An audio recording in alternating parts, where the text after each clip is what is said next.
All right, coming up on today's edition of the Art Marketing Podcast, I feel like I've known you for a long time, but aside from one phone call, we haven't really talked.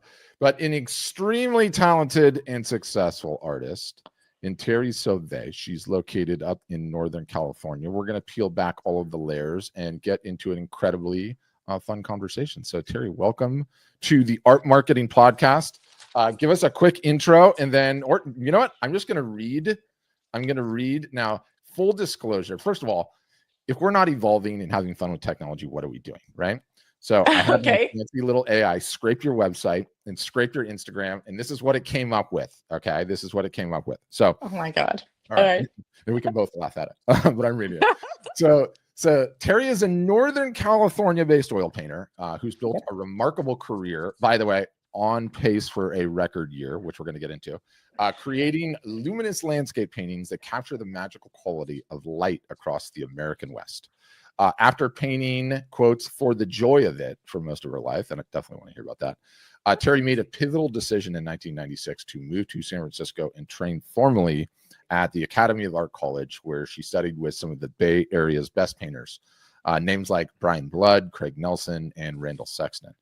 And when she did her first public art festival in 2000, the doors of the art world flew open.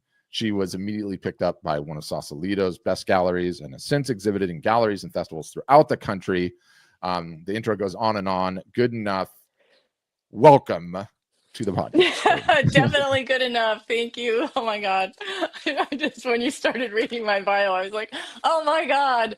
But yeah, there's some truth in all of it. The doors to the artwork flew open. I'm sure I took that from someone, but it was awesome because it was this rinky-dink little street fair. There were two of us there that were doing original art. It was imported stuff from Mexico and China, and just it was just like this little thing, and magic did happen. Like I ended up selling the little painting that I was working on, and the clients brought me to their home and brought people over to meet me, and a gallery did pick me up, and that gallery sold. And it wasn't, I don't know if it was one of the best galleries in Sausalito. It was a small gallery that sold 23 paintings in the 18 months that I was with them before they closed. So it was just, for me, like remarkable. Awesome. Yeah, awesome. Yeah, totally and great. Everything's awesome in Sausalito. That's just a special place. Yeah. Okay, so let's go back. Obviously, I want to get into the success because she and I were talking offline before it started, and I'll let her get into details and we'll get into that in a second. But she is on the path to having her best year ever. And I was just saying that this has not been a year where most people are having their best year ever. And we were just sort of reflecting on, like, you cannot let the outward circumstances of whatever is going on derail your own progress, derail your own hustle, derail your own grind. But enough of that. Origin story. I want to go back to the beginning. Oh, okay. You were always an artist. Undergrad, you were an artist, just playing around hobby. Like, give me. No. I mean, I was like, as a kid, I was crazy about doing anything creative, anything. I remember being 5 years old, the best Christmas of my whole life, because I got the Barbie sewing machine and the Easy Bake Oven, and I was like losing my mind, And so it was just like for fun. But drawing and painting was always for fun. And then in adolescence, it was like, you're really smart. We're moving so you can go to a great high school. You're advanced placement all the way. My dad was a tax attorney, a CPA, and a tax lawyer. So it was like practical. And, everything gets just tumultuous during adolescence, and it was lost in my late teen years and my 20s they were super interesting. It was a different life. It was like, got married way too young to someone who inherited a bunch of money. We flew all around, traveled around the world, had a house in Maui, had a house in Texas. Me and my heart was like, I got to be doing something meaningful and purposeful. Did grad school for a while, thought I was going to study the great apes in Africa. I went and worked on the Indonesian orangutan project. Wow. And it really partied hard, too hard, had way too much, just had ideas, had things I wanted, could never follow through. And like it just melted down and everything, like divorce at 27, find my way. And at 29, I'm like, I'm starting over. Like I am gonna, and it was my mom one day, and we were just talking. She goes, "It's so funny. Like I always thought you'd be an artist." And I remember being like, nobody told me I could be an artist. Wow. What? Be an artist? And then I had this little financial buffer because my ex and I had split up. And it Mhm. was just like, I'm moving to San Francisco. I'm going to go to this art school. And that's what I did. And at that time I still thought, well, I'll find a serious 9 to 5 career like interior architecture, but just for myself, I'm going to take all these painting and drawing classes Mhm. for joy, for fun. And in doing that, that's when I got to see art teachers who were successful artists. And it was like light bulb, like, hey, you actually could be an artist. And so I just was like, you know what? This is what I'm going to do. I took Wow. that landscape painting class with Brian Blood, and it was also a pivotal moment because the teachers will show you slides of their work the first day of class. Mhm. And he was so awesome because he was so successful and so good, but he also showed us slides of, here's what my plein air paintings looked like 5 years ago when I first started doing them. And they Oh, were great they were teacher. just Great so teacher. mediocre. Like, Yeah. and it was like hugely like, oh my God, if he could go from this to this in 5 years, like I can go somewhere. Mhm. So that was it. And I just that was the one thing for a long time that I did right, was I painted and was consistent. And all the other stuff about the selling and the marketing has been a long, slow, love, hate, bumpy road that we can get into. And I finally feel like really at peace and settled with that stuff, and know Amazing. have a sense of what I'm doing. One thing I want to ask, a pointed question. One, I'm just curious. I have a vague understanding of art schools. Okay. And I have a strong loathing for them. Not because they're not great and because they don't teach you, but more often than not, they don't teach you any of the business side of the equation ever, right? What you said Yeah. stuck out is like your teachers were actually successfully selling artists rather than successfully educated artists that are just teaching and have none of the business side of it. Which is that super unique to your school? I'm not used to hearing that. I feel like it is, Yeah. honestly, because it's like there are the schools that are like the Art Institute, and it's much more about what is your uniqueness, what is your concept. And this was more of a practical atelier. Like you learn how to paint, Hmm. but first you have to learn how to draw, then you study composition and color, then Yeah. you move on to like it's a building. And there was very much sharing of um how to. I'll remember one of my teachers, Craig Nelson, who, I mean, he's runs the fine art department, he's well into his career. And I remember him saying, like, every time something comes in, like, oh, an offer to have my work here or this, my wife thinks, this is it. This is it. And he goes, Hmm. and it's never it. It's just always building the next thing. You just keep doing the next right thing. Like, and for most people, there's not this like meteoric rise to stardom. It's Yeah. just a slow, steady build, and everything you do adds up, right? So true. Yeah, and but the fact that everything that I just heard, the fact that that came out of a college, that is now the best college in the United States for artists, in my opinion, because like giving the actual business sense and the fact that it's a grind and the fact that it's not supposed to happen overnight and that you constantly think this is going to be it, this is my big break, oh, let down, and then you go and get the next one and the next one and the next one, and then one day you wake up and you're like, how did I get here, right? Yeah. And it's funny too, because like on one hand, I heard and absorbed that message. And on the other hand, for at least 10 years, like I kept waiting for my big break and to be discovered. Hmm. Like, it takes a lot to break through that. Like you think someone's going to find you and like, oh, I love your work, I'm going to represent you, I'm going to do this for you, I'm going to do that for you. Like I always had this picture that I would just get to be in my studio painting and like handing my paintings off. Yeah. And it was a rude awakening. I remember talking to this woman. I think she might have even been an interior designer, but she had a foot in the art world. in like 2013 and saying that to her, like, I just wish I could meet someone who would be like my agent and represent, and she just, and do all this for me. And she was like, I gotta tell you, I don't think that's gonna happen. I think you're gonna have to go out and do all this yourself. And it was just like, ah, but then I it know. did, like, oh my God, I got to suit up and show up and start doing all this stuff that I've been like, I don't want to do that. I don't want to do that. And so, yeah. And I think it was 5 years after that that you guys came somehow knocking on my door, sent me emails. I followed up, had a phone call, and it was like, okay, let's try this. Yeah, and I love hearing that, by the way, because is it any different in life at all? I mean, the hardest thing for the artist is that you have to gain a technical proficiency in multiple different disciplines, right?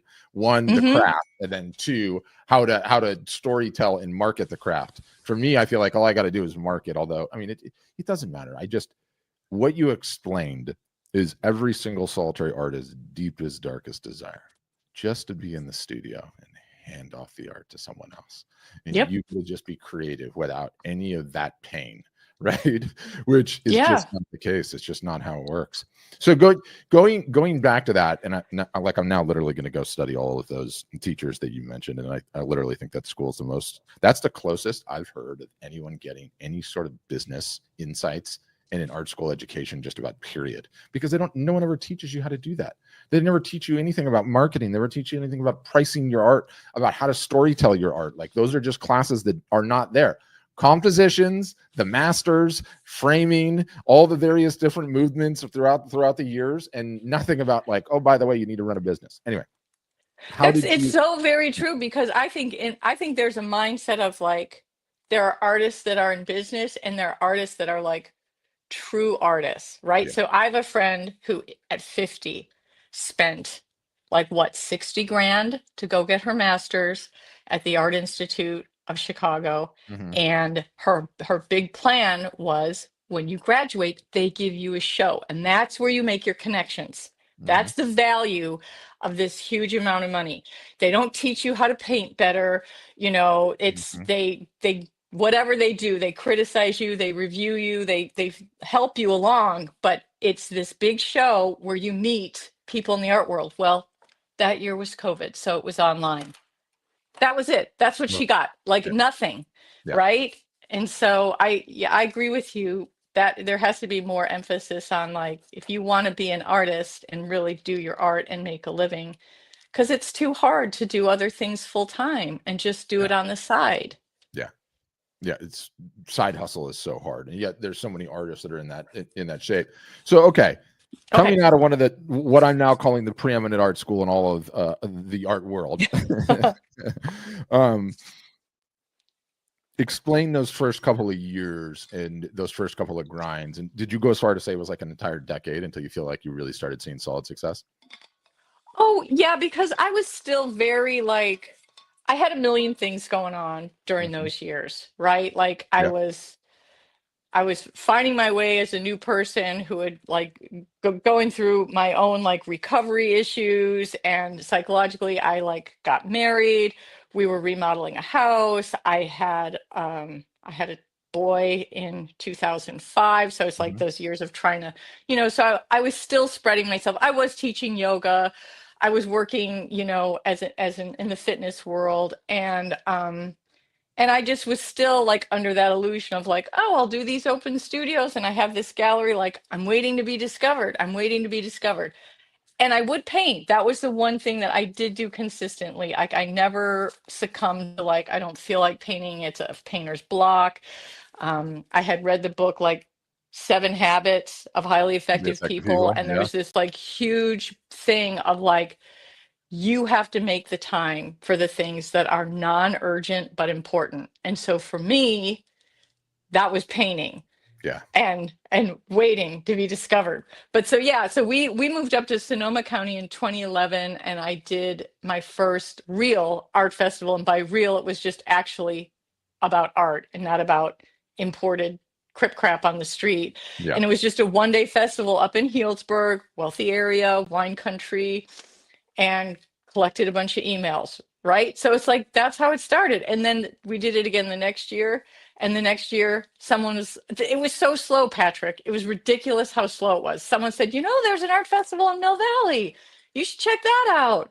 So it's like every year kind of started doing another couple of things. And then the other thing that just really like was just insane was doing the open studio program in Sonoma County.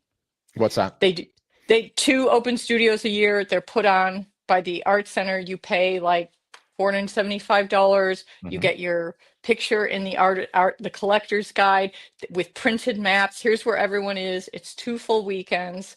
Wow. I did that for the first time in 2012, but earlier that year, because I'm working it, I'm hustling. When I moved to Sonoma County, there was a space right on Main Street that it was a nonprofit that this guy was give to emerging artists for 1 month. If they had a vision, if they had a purpose. And I hounded and found out where I could get in touch with him. And he said, you really don't fit the exact criteria of emerging. You've been doing this a while and you have gallery representation, but you really want it. I like your work. And I had an idea too. My son was going to a school, a small school, kids that had certain special needs. And I'm like, I want to do a fundraiser for this school. I'll give away 20% of every sale. And so I got this space for a month. In January. It was facing Main Street with these huge windows that were lit. So it would get dark at 4:30, 5 o'clock. And there's my big, beautiful paintings lit up. And people all around this small town, who's that? Who's that? Who's that? So when Open Studio came in 2012, it was like, oh my God, I sold 25 original paintings. Wow. I made $38,000 my first open studio in Sonoma County. It was like, this is insane. And that ended up, over all the years being one of the top ones, but it was always consistent. It was always consistent. And then just like collecting emails, doing an email newsletter, doing the just all these things. That's really one of the big things is just suit up and show up. When we were still in San Francisco, sometimes someone would buy a painting and I'd have to ship it. I'd go to the mail store, right? Yeah. The mail store, but it was on Fillmore Street, which was the shishi, high-end Pacific Heights. And he was like, Terry, I just love your work. I know it's a mail store, but I just love to put one of your pieces in the window. And I was like, why not? Who's walking down this street, right? So there's like my painting, my big painting hanging in the window, and below it is packing tape and, all their like products. The mail store. Right? And I get a call from one of the top realtors in San Francisco. I saw your work. I'd like to come over, like they've been clients now over the years, bought big paintings, medium paintings. So it is that kind of like let go of your ego and like when a door opens, kind of listen and go, yeah, I'll try this. Right. Yeah. So moved to Sonoma County and just gradually started building the art festivals, the open studio twice a year. And then I met someone in 2015 at an art show, and he was so cool. Us artists were like, you're stuck next to someone for 3 days at a show. You get to know them. Yeah. You get to know them. That's like the best thing. You get to be friends. And he goes, I just really see something in you and your work. And I've been doing this 20 years and I'd like to mentor you. It was like, what? So he did. The first thing he said is, girl, you need to go where the money is. There's shows down in the desert. And he's the one that told me about La Quinta Art Celebration. Oh, yeah. And you need to change your tent from this to this. You need to get a 10 by 20. And he taught me how to do it. He taught me how to set up my tent. He said, you need to paint something big and you need to put a big price tag on it. Oh, I love this guy already. So I went down to the desert. I painted is a diptych. It's two 36-inch squares next to each other. And I priced it at $10,000. And my husband and son were like, that's too much. Are you crazy? Blah, blah, blah, blah. And I was like, I felt it in my heart. Like, this is the right number. And this wonderful couple came and they're looking at it. And he said, I've never spent more than like $1,000 on a piece of art. Can you tell me why this is worth it?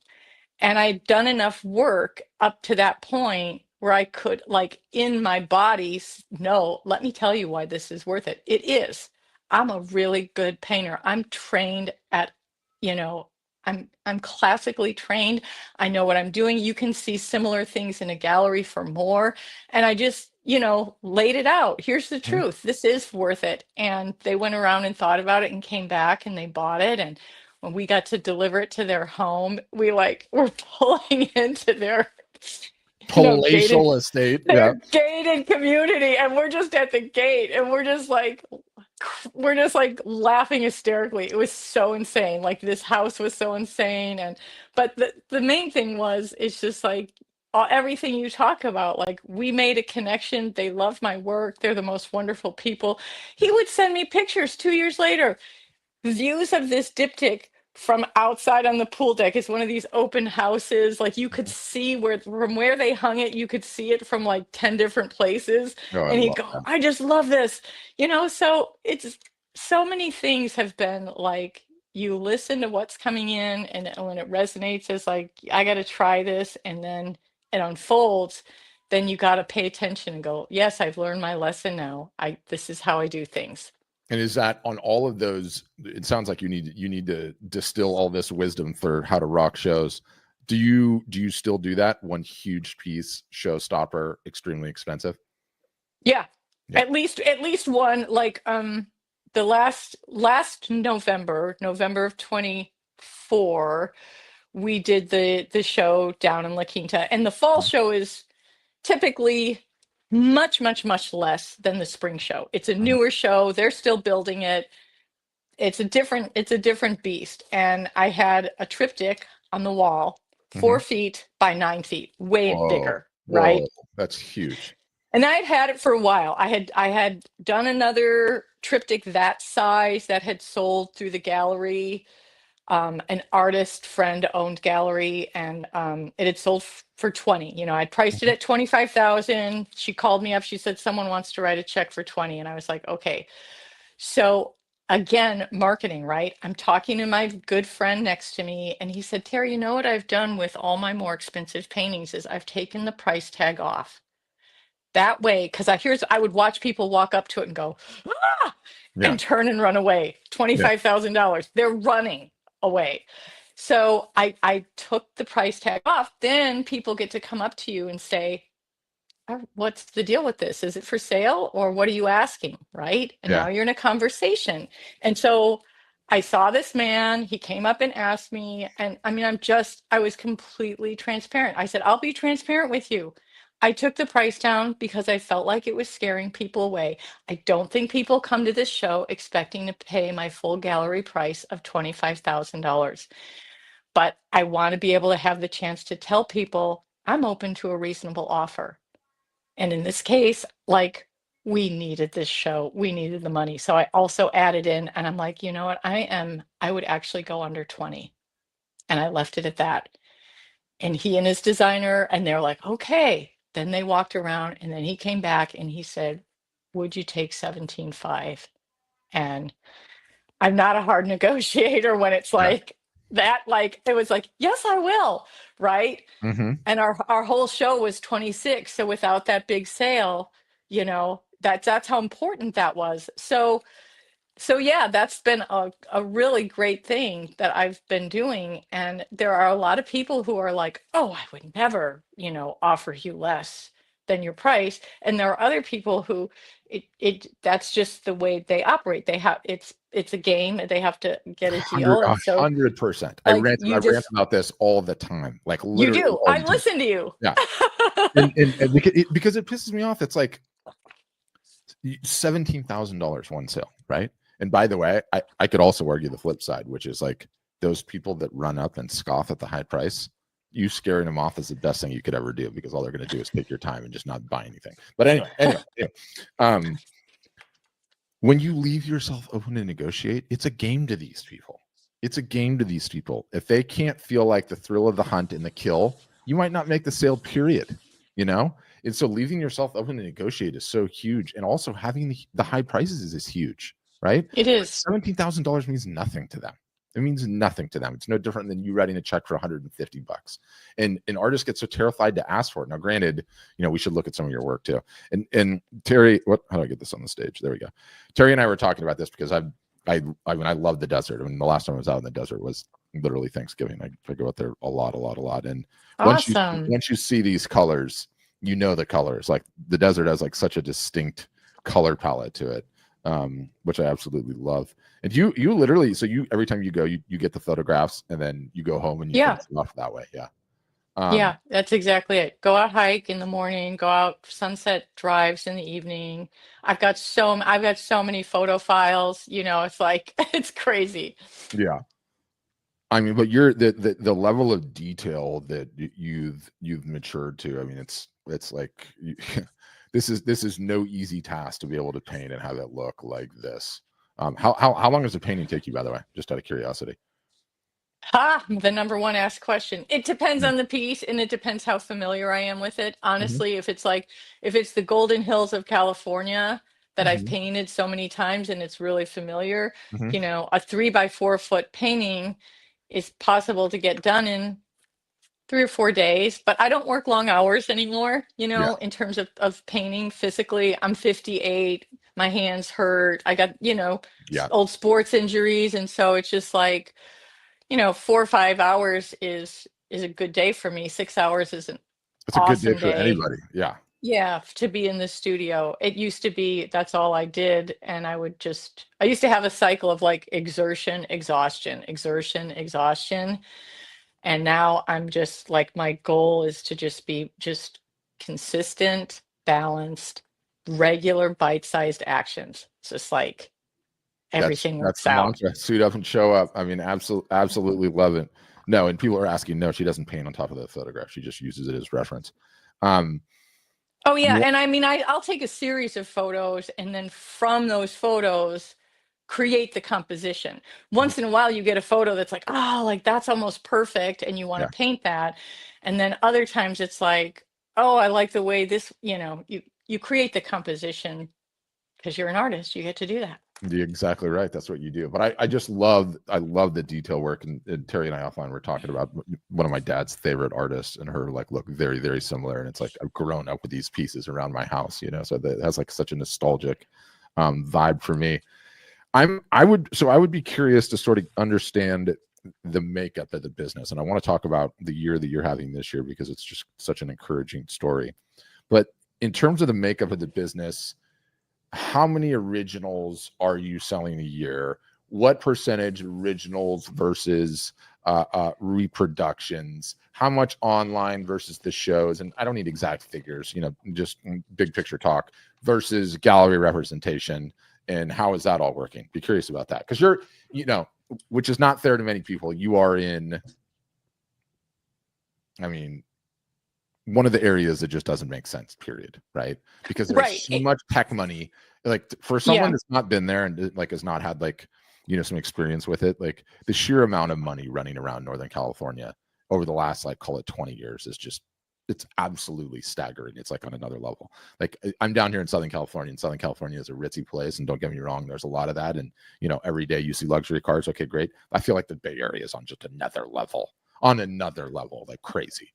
So it's true. I mean, I'm so aware of like how much just good fortune and luck has come into this. When I first remember how I told you I was trying to land that spot to do that get that space for 30 days to show my work. Yeah. When I went there was a man showing his work, and he was a professor at UC Berkeley, and it was these amazing sculptures, right? And we're chatting, and I'm talking to him. And I said, I want to be a painter. Like, that's what I want to do for a living. And he just, with kindness and honesty, said, I got to tell you, it is almost impossible to make a living as a painter. And I was just, totally undaunted. I'm like, nonetheless, like, I'm going to give it a try. And then I gave him my business card, right? It was a different image, but he looked at it and he went, is this your work? And I was like, yeah. And he goes, this is oil. And I was like, yeah. And he goes, you can make a living doing this. Oh, that's awesome. So it was just another one of those gifts, right? Because landscapes are that back to the what I was trying to get at is people, it's a good market for landscapes. Yeah. People spend the extra money to live here because it's beautiful, because they love the landscape. So, I'm just under no illusion how lucky I got in certain things. Of I chose what I chose, I ended up where I ended up. None of it was strategic. It just, this is how it Yeah. unfolded, right? Yeah. And I love that. So so to the business, Okay. originals, galleries, and I'm totally curious how you're navigating the goes and theirs with the gallery relationships, because that's always a hot button topic for folks. And then I have very little with galleries, honestly, anyone? very little. I have a wonderful gallerist in Napa, Mhm. and she loves me, and she's given me her front room. And I guess I could say that those sales are more reflective of like the general economy. They're kind of Mhm. few and far between, you know. Yeah. Um, but I love her. I'm grateful to have gallery representation. And then the other gallery that I was in was Essence Arts down in La Quinta. Mhm. And oh my God, talk about a dynamic couple. It's an artist friend of mine, Tom Boatwright. His wife is his full-time marketer. So she's like, this is a hot market. Boom, we're opening a gorgeous gallery. So Mhm. she handpicked a few of us artists and we became friends. And that gallery was also few and far between. And part of that was definitely because of the big art festival that's down there. Yeah. I had approached another great gallery down there years ago, and she said, I will not take an artist that does that show, because people, they know which artists are doing that show. They will wait all year to Yeah. buy from the artist. And when I told my friend who was running the gallery that, I said, this one gallerist told me, she goes, that makes perfect sense. She goes, I've got people like you. I've got this sculptor will sell $200,000 at La Quinta. I'm lucky if I can sell one piece of his all year long. So there was that, but it was wonderful. And then this year with all the craziness with our friends in Canada, Yeah. they stopped coming. Yep. And she was just like, yeah, Canadians were a third of our business. So and it was kind of a relief to her. They have so many irons in the fire and they've got so much going on. So she closed that gallery. So right now I've got one gallery that does a few things, Mhm. and she understands that I make my living selling directly and through festivals. And that's where the bulk of it is. I can't tell you how many paintings I sell a year. I think I looked this year, I think I've painted about 75. Wow. um and then it just depends on, like, well, are we talking about a huge triptych that's 4 feet by Yeah. nine Yeah. Yeah. feet Yeah. or are we talking about these little ones that can be knocked off in an afternoon? 100%. But Why you i got to sit i back at the napkin always, for sure, right? I did look for reference for this podcast off of the website, the art Mhm. storefronts website. um my sales this year, and this was not including merch, because one of your agents helped me pull down the and make it into a spreadsheet, the information. Mhm. And merch is probably a few $100s more, but it was like 28,000 came from the website, Mhm. and just under six of that was three original paintings, right? Nice. Yeah. And one of those original paintings, one was sold directly from sending out a newsletter. Someone clicked on it, went to the website, bought the painting. So that was really fun. And then, so that leaves about $23,000 just in print sales this Wow. year So from the website. that's growing for you as a segment then. That's awesome. It's definitely growing. And Yeah. that's really like the vision that I'm holding is like I really want to have a more substantial piece of passive income. Yeah. And it's also, it's such a thing. Like, I've just listened to you so much and I get the value of selling the smaller things, the merch and the prints that are then, planting the seeds and leading people up the chain. Like, I'll never forget the first time this couple of these two awesome young men came to my tent and they're like, our apartment is covered with your little prints. We've got them here. We've got them here. We've got them here. And we're ready to buy our first original piece of art. And, they Boom. like Boom. spent Yeah. $900 on a painting. And so it's like, yes, that this is how it goes. And it's also just a way of like giving people something beautiful that they can hold on to when they're never going to be in that realm, right? 100. Yeah. Oh, I used 100%. I used to have this group of women who came to, they would always show up at my open studio when we were renting this insane house, and it had, people had to come in through the front door and come through the main areas of the house. The paintings were everywhere, and I'd put a spread of food out on the Mhm. buffet, and these women would come in every time, and they'd like sit down, and like they didn't like take a nibble, they made a plate, like here's where we Oh, eat yeah. lunch on our stop. Yeah.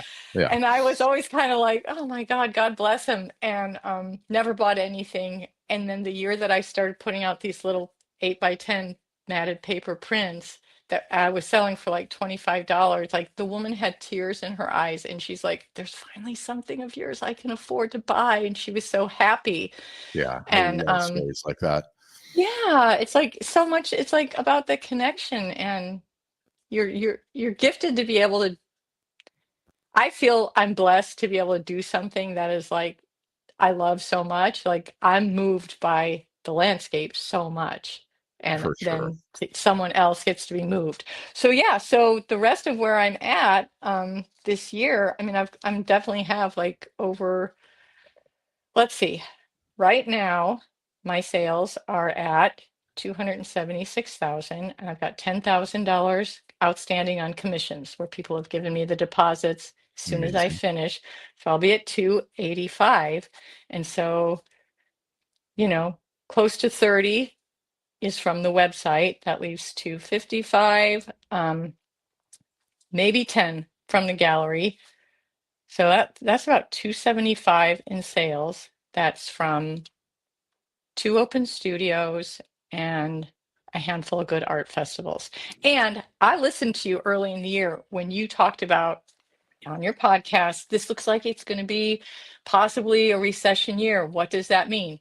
That doesn't mean go hide in your studio. That means get out there even more. And Yeah. I remember Gotta being go on like, you know offense. what? I've got more energy in my tank this year because I took a little more time off last year to fill the well. And I'm like, I'm ready. I'm going to do this show in Bend I've never done. I'm going to do this show in Reno I've never done. I'm going to, say yes to a few more things, right? I love Someone been this. ding donging me about hanging my art in her salon that she's got a front room. And I was like, I'm going to frame up some of my prints and get QR codes on everything. Yeah. I joined the high end health club in Sonoma County. They do an art show in the upstairs hallway. It's like none of these things were profitable, but I'm growing my list. I'm growing my Yep. exposure. Like I just did that kind of like, hey, if it's going to be a tough year, like I'm willing to get on the ground and do whatever it takes. And you really did inspire me from that podcast. Yeah, that makes me so happy. I absolutely love hearing that.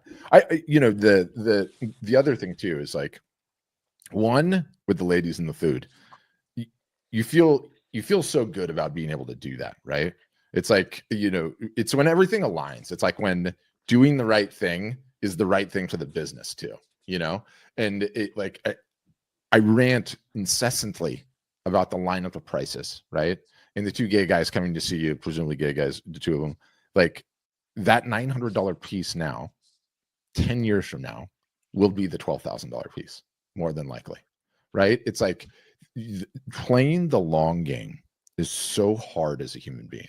Like we struggle with it so much, like seeing how long of an arc that you have in this thing, right?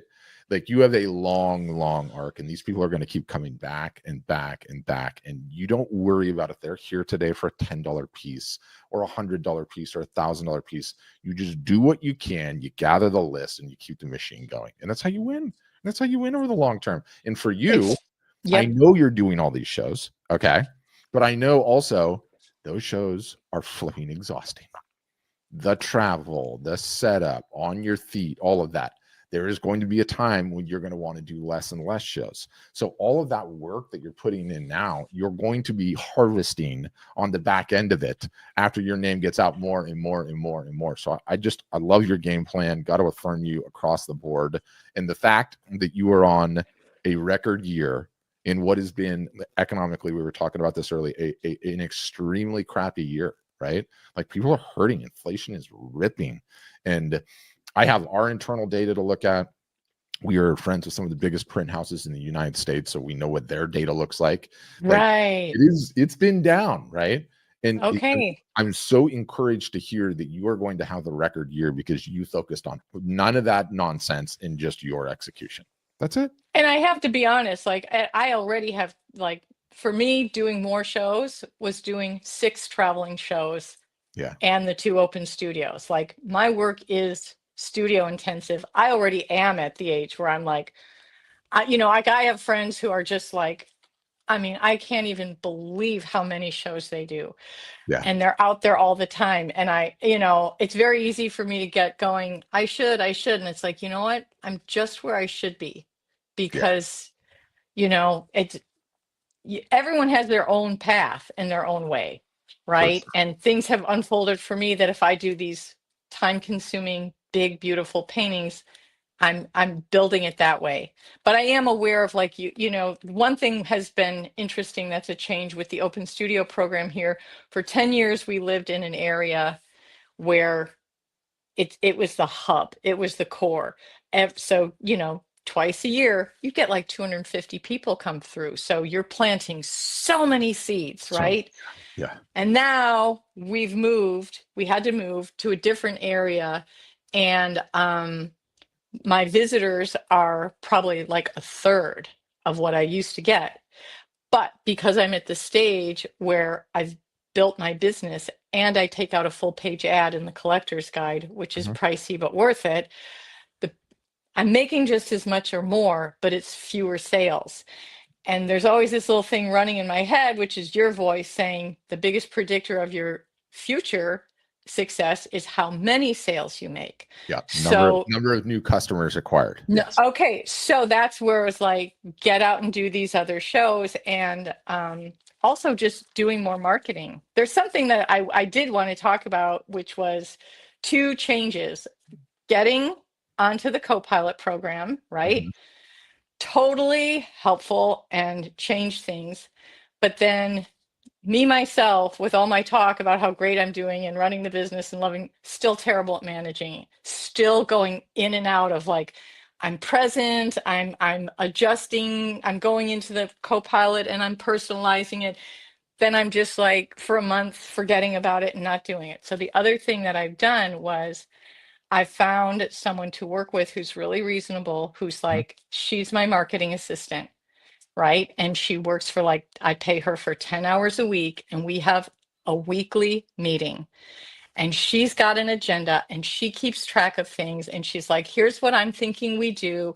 And so we work together. And now I'm like, I have assignments, right? I'm not going to show up to a weekly meeting that I'm paying for and not have done what I said I'm going to do. And she'll be like, if you could just go into your studio and take a couple videos, here's Oh, some love things you this. could do. Yeah. Just send me the videos. I'll post them for you. Like, that's how much help I need with, like, getting out of my internal space, right? Yes. Like, it's so hard for me. I'm 58. I'm not at that age where I grew up with any of this.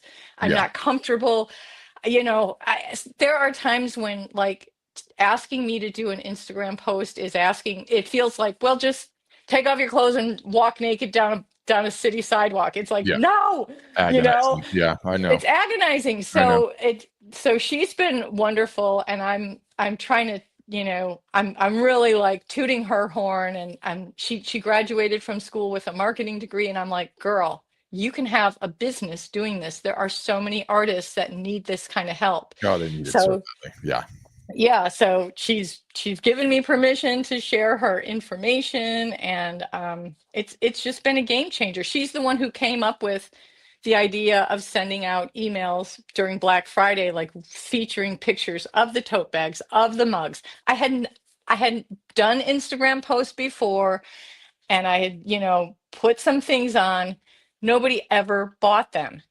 And so it's like having someone just push me and nudge me and go into your studio. So here's one of my mugs. I did an Instagram post with, like, here's my mug, here's my tote bag, Yeah, I love it. and You have to. and You then have to. so it's like someone who met me at one of the art fairs email. She's like, I can't find your tote bags on your website. People are emailing, I can't find your mug. So, one thing just pushes you to another. And so then, the wonderful customer service agents you have is like, can you guys help me make the gift shop? And they just like, boom, here's a gift shop. So now people can find it. And we had a bunch of merch sales, There you right? go. Yeah, and those are new or existing customers, and it's like the other thing too is how many days a week do you have coffee staring at your art, or have a drink staring at your art? Like, it's a lot. Do not understand how powerful that is psychologically, for the people that you sell those things to. Like, you're not going to make any money on a mug, it's piddly paddly dollars,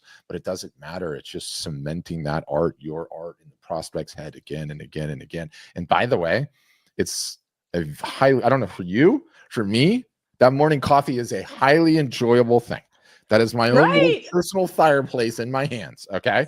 So you're telling me that I am associating one of the things that I enjoy most in this world with your art? How is that a bad Yeah. thing? How is that a bad thing? Yeah. There's Yeah. That's it. That's yeah. it. And one of the sales was this woman. She's like, I met you at La Quinta. She bought 13 tote bags of the one image that I have that is Sedona, Arizona, Mhm. for a bachelorette party. Because Amazing. she's going to give them out. And so that then brings me to the next thing, which is like, oh my God, I need to have watermarks on this merch because people are gifting it. You want the people that are receiving it to be able Yeah. to go, oh, look at that, Terry Sauve. Yeah. Or less a watermark and more a QR code, right? I So wish we yeah, could put a QR code on the bottom. That we would be need to. perfect. We need to. We need to. I feel like, the QR code, COVID like really did us a service with the QR codes when all the restaurant menus like started going to that, and like everyone was like, oh, so that's how these things work. God, I love hearing all of that. Number one. Number two, Terry needs to have her personal yearly best. So we're sitting here 26 days to go. Okay. 26 days to go to close this baby out. Giddy up, anyone that's interested. You gotta just say that to say that. That's awesome. Thank you. We're Yeah. going to do one more sale. We're like trying something, right? And the whole reason this podcast came about was because I reached out to you guys. Like, I jumped the queue. I'm like, I got to ask the top guys this question Mhm. because I'm sending out all these emails now advertising merch, and then I'm watching some people unsubscribe that are like, shoot, this woman just bought a $4,000 painting. Yeah. She just moved up from Prince over the years. She just bought a $4,000 painting. Now she unsubscribed. So my big question was, should I split my list? Should I No. send No. out a No. survey and Absolutely. ask? Absolutely not. But what you should do is, it's not binary, right? In your mind, it's binary. It's like, should I take everyone that are my big collectors and just remove them off this list and send everyone else? No. What you should do is keep all of those people on that same list and email them, and then start sending personal one-off hand emails to all your collectors from time to time. That's what you should do. Just That's checking so in, just seeing how you're doing, and not from MailChimp or some other nonsense. Right out of right. Gmail directly. And I'm telling you, I stole it from, among others. What does Who's he that? know? Wyland. Oh, By the way, I'm if you going to get that book. get that book, it's if you're a Spotify gal, I think the whole thing's audiobooked for free on there. But Wyland talks about the lengths that he goes, like it's extreme. Like, are you sending your collectors Christmas cards? No. Harry. I do send handwritten thank you cards. Okay, but that's a one-off. That's not an every year. No, you're right. Yes. You're right. Yes. Okay, that's huge. And now that I have an assistant, she Call helps her me and with tell her to get the everything. collector list. I She want them all does to get Christmas everything. cards. These things have got to hit before Christmas. You're telling me you're going to have one final sale where the collectors are really what are going to get you over the line, and they haven't received a damn Christmas card yet, Terry? Let's go. Oh my God. Giddy up. Okay. Oh my God. You're awesome. You're awesome. Thank you. Yeah, very, very important. That's what we're up to. Thank you so much. Yeah, good on both of those. We can talk again in the new year. I want to just send me an email about whether or not you hit your record because I'm very curious. And Okay. thanks for sharing all that. Like the rest of the artists find that like so encouraging. You can't let any of the nonsense facts on the ground because you know what you're competing against? Not a shitty economy or a great economy or anything in between. You're competing against Terry's personal best. That's it. That's what you're in competition against. Nothing else. That. Right? Yeah, and you're in competition. Like you have to do. For me, I should say, I have to do so much to become aware of and overcome like the traps of my thinking Mm-hmm. and my mind. You know, like I mean, for years, you guys would send out these things, and it's the marketing calendar, and like it was so overwhelming to me that I just couldn't do any of it because it's like if in my mind it's like if I don't do it all, I'm a failure. I couldn't do any of it, and so just finding ways to be like, what can I do? Mm-hmm. Bite-sized action, stay consistent. If I'm, doing something is better than doing it perfectly.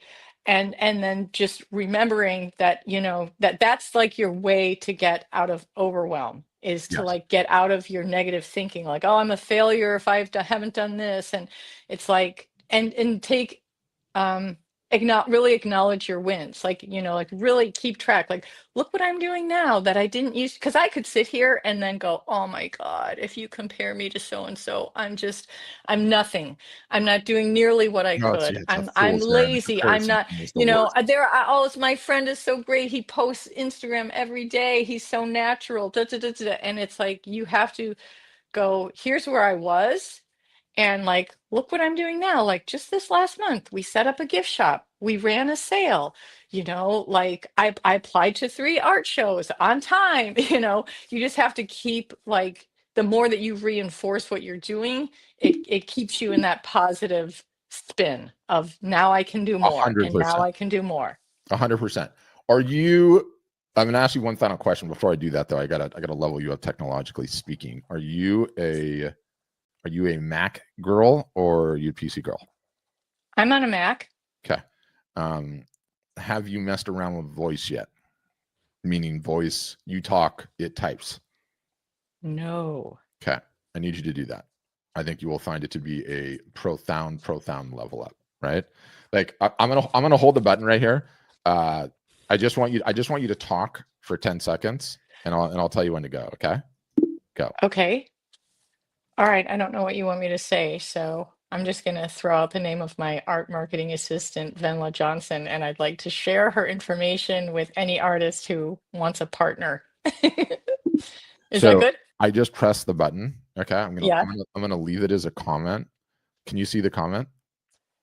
Uh, where would I find that? So I it's in see a it's in the right microphone, a sidebar. video. It's in the right sidebar. It's the comments. Not only did it nail every single solitary word you said, but there's not one typo. It even got Venla's name right, which I assume is Venla. Yeah. Yeah. So I'm finding that let me put it to you this way. I spend the majority of the day screaming at my computer now. I don't use a mouse anymore. That's awesome. Like you still have to use a mouse to go in and out of things, but for artists specifically, because I know the thought of writing all those emails to your collectors is daunting, absolutely daunting. It doesn't have to be long, and when you dictate and it goes right in, it is a glorious thing. So for Mac, there's 2. Okay, and you can search for them however you search, and Okay. both of them have free trials, and I want you to play with it because people don't understand. This is solved. The taking your voice to text instantaneously is solved, and the speed at which the human mind can talk versus type is night and day. You can hammer out like 50 emails in the time that it would take you to do 5. That's how You know what? I'd always use it with text, and that's how I communicate some things with Venla. Like I asked, it was like, "Oh, Canvas Rebel, we want to interview you. Here's the questions. Can you type out your answers?" And then I responded them. I'm like, no. "Oh," I said, "I thought this was an interview. Absolutely not. I don't have time for it." Then I realized I've got this assistant. Yeah. Every day when I go for my walk, I can talk into my phone on text and answer one question. And she Yeah. typed it up for me. But if yes, I This get it. doesn't in Siri is like marginal at best. Absolutely marginal at best. So the two of them, absolutely true. Yeah. And I'll put this in the Serious. show notes. I'll put this in the show notes for everyone else, but it's Whisper Flow is one. And then the one that I Whisper use is called Willow Voice. I actually prefer Willow Voice, but a lot of people like Whisper Flow. And the Whisper is spelled WHISPR. Flow. Okay. You can try one of those too. It's just, I feel like everyone that knows about it and they're not telling anyone. My God, is it good? It's so good. It's like unbelievably good, right? Like you just get on. I feel like I gotta like screen share so you can actually see how fast it is. Anyway, you get it. To wrap up. Okay. What advice would you give fresh out of what seems to be the best art college in the United States, because I teach business? Young, full of encouragement. Terry, what would be your advice for that gal back then, getting started? Oh my God. That you know now, I know it's a good one. I've given so much of it because it really is just like just keep taking the action. Just keep suit up, show up, take the action. And I would also say, like, trust the outcome, right? There's this piece for me that used to be like, oh my God, like if I do this, this, and this, here's what I expect, right? You have to let go of the outcome because there's so much you're not in control of.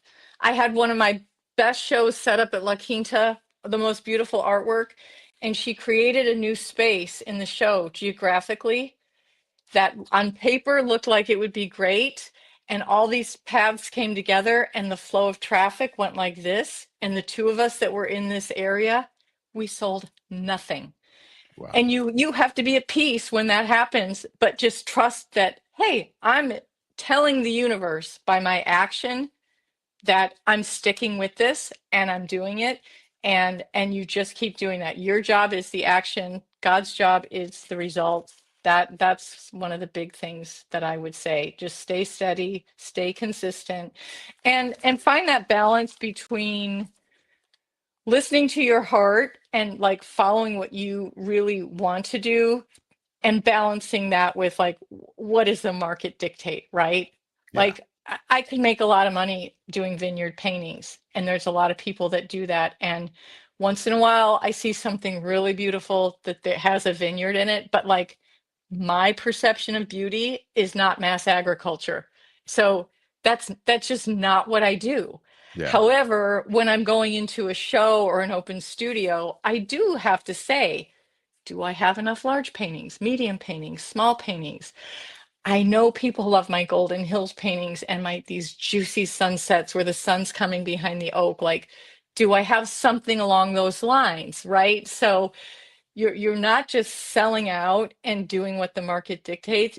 But it's like you do have to find a balance if you're a professional artist of listening to what is true for you and authentic for you and moves you, and how can I fit that into, I got to pay the rent, I got to pay the bills, and meet people with what they want too. Does that make sense? Oh, it does, and then some. And I love it. And it's an existential crisis, right? Like paying the bills versus selling out versus doing the real and true you versus understanding like if you want to pay the rent, you need to treat it like a business. You know, it's not easy. I love what you said. I think there's more than enough room in today's day and age for artists to be them, right? No one says that you have to do it a different way, but understand that there are basic rules to business, and do not listen to anyone that is not selling any damn art, because there's so much poison in the well. Okay, I want everyone to follow Terry on Instagram. What is your Instagram? It's just all one word, right? TERRY. It's good. There's an underscore, or I think it's Terry underscore Sauve. Yeah, and everything's going to be in the show notes. This is just for the people that are watching live. If you want to get it now, yeah, it's Terry underscore Sauve, and Sauve is SAUVE. This will be in the show notes and all the places. I'll link up to all the things. Terry needs to get fervently emailing her Christmas cards to all of her collectors. So she is going to rush out and do that right now today. personal note, perhaps on each if you've got them printed. It makes such a big deal. It makes such a big deal. The Christmas card is such a good touch. I can't even believe sometimes I've had a few clients. One of the things I'll do when I send a thank you card is I'll say, hey, if it's fun and easy for you, I would love to get a photo of the piece hanging in your home. Yes. And there's my phone number. And then I'll get a text and people will say, oh my God, it was so lovely to get a card from you. And one woman was, like, oh, I can't believe I got a card from the artist. I'm going to keep it with the painting. They love it. They love it. If you don't Christmas realize, card is so unexpected. It's unexpected. There's no ask, right? It's just, hey, right. Here's what I'm up to. Relational, thinking about you. I mean, I love every aspect of it. But Terry, you're amazing. I want to check in Q1, hear how you did, and then maybe we'll get into some follow-up nitty-gritty. You're going to get going on the voice things. Yes, thank you so much, Patrick. Thank you for everything. Like, I've listened to your podcast and I've, and again, I'm like, oh my God, I can't do all that. There are things you say that I'm like, there's no way, but there's so much that I've taken and, like doing the co-pilot, doing the regular marketing. I mean, again and again and again, your voice is like in there. Yeah, it's no different for me. I have to keep saying it and saying it and saying it and saying it and saying it. Road is so doggone important. And I'm totally going to try to track you down on. You say it's in March. Hopefully, I'll be out there. Mark your calendar. Last 3 days of February, first day of March. It's like February 26th through March 1st, down in La Quinta. It's a great time of year. There's usually an exciting windstorm at least during one day of the festival. It gets so gnarly out there. It gets so dusty. Like when you have a house, it's just not like we're getting into the inside baseball. We'll leave it there. Okay. Thanks. Right. Well, no, I'm just saying I'll finish the conversation after that. Thanks everybody for listening. And as always, have a great day.